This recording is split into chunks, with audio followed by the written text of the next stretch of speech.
Non mais en fait c'était une très bonne amie à moi qui a perdu son père, et comme c'est une très bonne amie à moi, du coup je lui ai proposé de l'accompagner, tout machin, elle m'a dit ok, rendez-vous à 11h, je lui ai dit je passe te prendre en voiture, je t'amène, ouais ok, y a pas de problème, c'est cool. Et le matin elle m'envoie un texto, elle me dit ouais, est-ce que tu peux venir à 10h30, changer mon programme, on doit changer du funérarium, tout ça.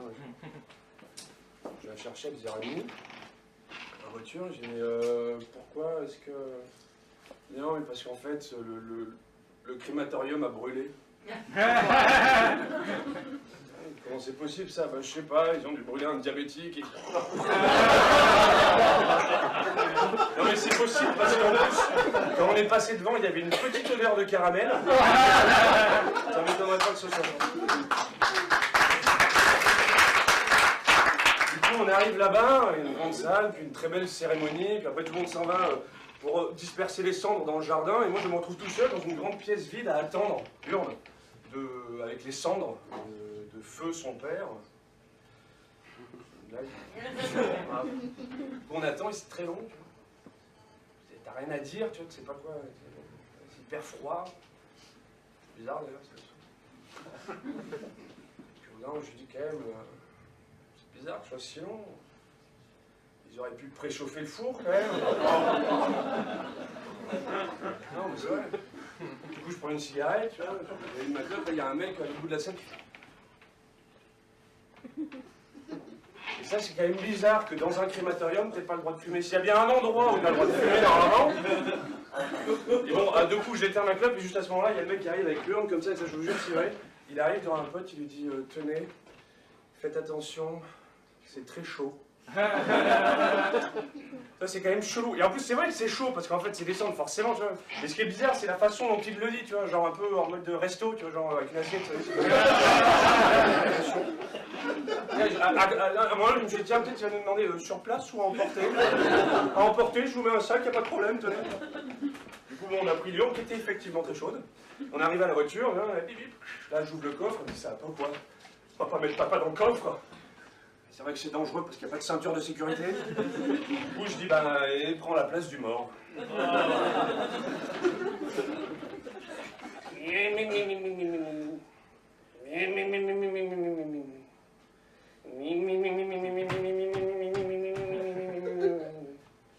Et ça, c'est très gênant parce que tu te rends compte que ta voiture est plus froide que son père. Elle avait calé. En plus, juste là, ça commençait à lui faire des auréoles rouges. C'était extrêmement gênant. Et bon, du coup, bon, hop, on arrive jusqu'à la maison, là, et puis on arrive tous ensemble, il y a tout le monde qui attendait, tac, avec une urne. On va disperser les cendres. D'accord, très bien.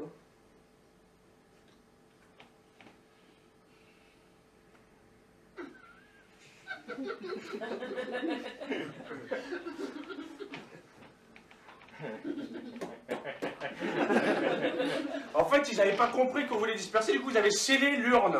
C'est bien la merde, du coup je suis allé chercher une scie, tu vois, j'ai commencé avec, j'ai niqué une lame, j'ai pris une autre scie, une lame, j'ai pris une scie à métaux, je me suis quand même pas con, je me suis niqué un doigt, et j'ai niqué la scie.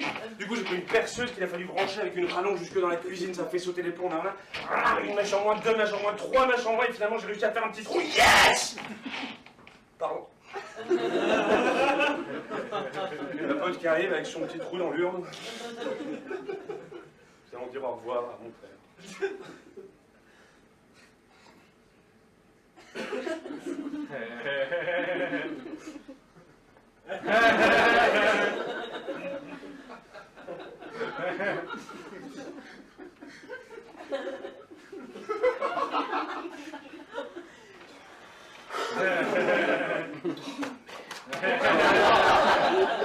Et au bout d'un moment, il y avait la mère qui était là, qui a dit stop, stop, stop, elle a pris l'urne et elle l'a posée sur la cheminée. Et du coup, aujourd'hui, son père, il est à moitié dans le jardin et à moitié dans la cheminée. Et moi, je trouve ça beau, tu vois, parce que bah, déjà, j'ai toujours cru qu'il était un peu schizophrène, donc je trouve ça bien. Et puis surtout, voilà, je me suis dit, bon, c'est une belle histoire à raconter. Et la fille m'a dit une phrase qui, du coup, dans mon spectacle, Mathieu Panchinat, tout seul comme un grand, petit aparté pub, c'est une phrase qui m'a fait faire ce sketch, et même tout le spectacle. Elle m'a dit « Nous n'avons pas assez de larmes pour tous les malheurs du monde. Il faut bien rire de quelques-uns d'entre eux. »